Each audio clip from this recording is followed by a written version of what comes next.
क्यों गए थे पांडव लंका और कैसे पांचों पांडव कुंभकर्ण की खोपड़ी में डूबने लगे? किसने बचाया पांडवों को डूबने से? क्या था आखिर खोपड़ी का रहस्य?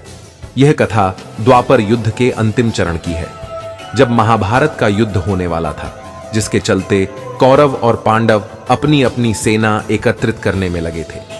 कौरव और पांडव दोनों पक्ष को सेनाओं की आवश्यकता थी, इसलिए दोनों पक्ष अपने सगे संबंधियों या जानकारों को युद्ध के लिए आमंत्रण भेज रहे थे। एक दिन पांडव अपनी माता कुंती के पास गए, जहां उन्होंने चिंतित होते हुए कहा कि माता, यह युद्ध हम कैसे जीतेंगे, क्योंकि कौरवों के पास सेना की तादाद ज्यादा है।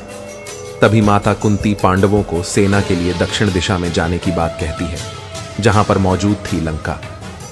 पांचों पांडव माता कुंती से आज्ञा लेकर लंका के लिए निकल गए। रास्ते में उन्होंने भगवान शिव के दर्शन किए। लंका तक जाने का इकलौता मार्ग था राम सेतु, जो कि उस समय टूटा हुआ था, इसलिए लंका जाने के लिए उस क्षेत्र के लोग राम सेतु की मरम्मत किया करते थे। उसी सेतु के माध्यम से पांडव लंका पहुंचे। तब उन्होंने वहां पहुंचकर माता मंदोदरी से भेंट की। माता मंदोदरी से मिलते ही पांडवों ने माता मंदोदरी को प्रणाम किया और कहा कि आर्यव्रत में अधर्म फैल चुका है, जिसके चलते हमें अपने सगे संबंधियों के साथ एक विशाल युद्ध में कूदना पड़ रहा है, जो धर्म और अधर्म की डोर को समेटे हुए है। हम अपनी माता कुंती के आदेश से ही यहां आए हैं और आपसे चाहते हैं कि आप अपनी विशाल सेना से महाभारत के युद्ध में हमारा समर्थन करें।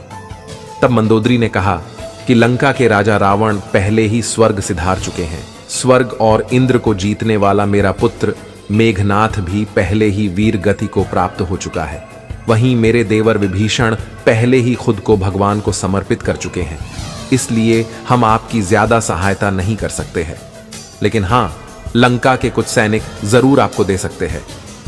लंका की सेना का साथ सुनकर युधिष्ठिर को खुशी हुई।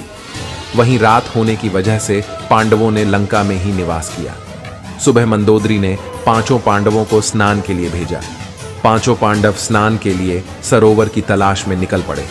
तभी उन्हें एक सरोवर दिखा, लेकिन आपको बता दें कि वो सरोवर नहीं बल्कि कुंभकर्ण की खोपड़ी थी। जैसे ही पांचों पांडव स्नान के लिए खोपड़ी में उतरे तो पांचों उस सरोवर में डूबने लगे। उन्हें कुछ समझ नहीं आ रहा था कि आखिरकार उनके साथ ऐसा क्यों हो रहा है।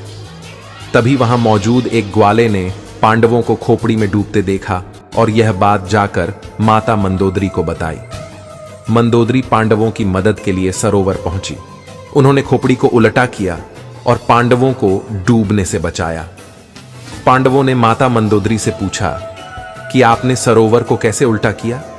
तभी माता मंदोदरी बताती है कि सरोवर नहीं बल्कि मेरे देवर कुंभकर्ण की खोपड़ी है। यह सब सुनते ही पांचों पांडव एक पल के लिए हैरान रह गए। इसी के साथ माता मंदोदरी ने पांडवों को रावण की कथा भी सुनाई कि कैसे वो अधर्म के मार्ग पर चलते हुए भगवान श्री राम के हाथों मारे गए।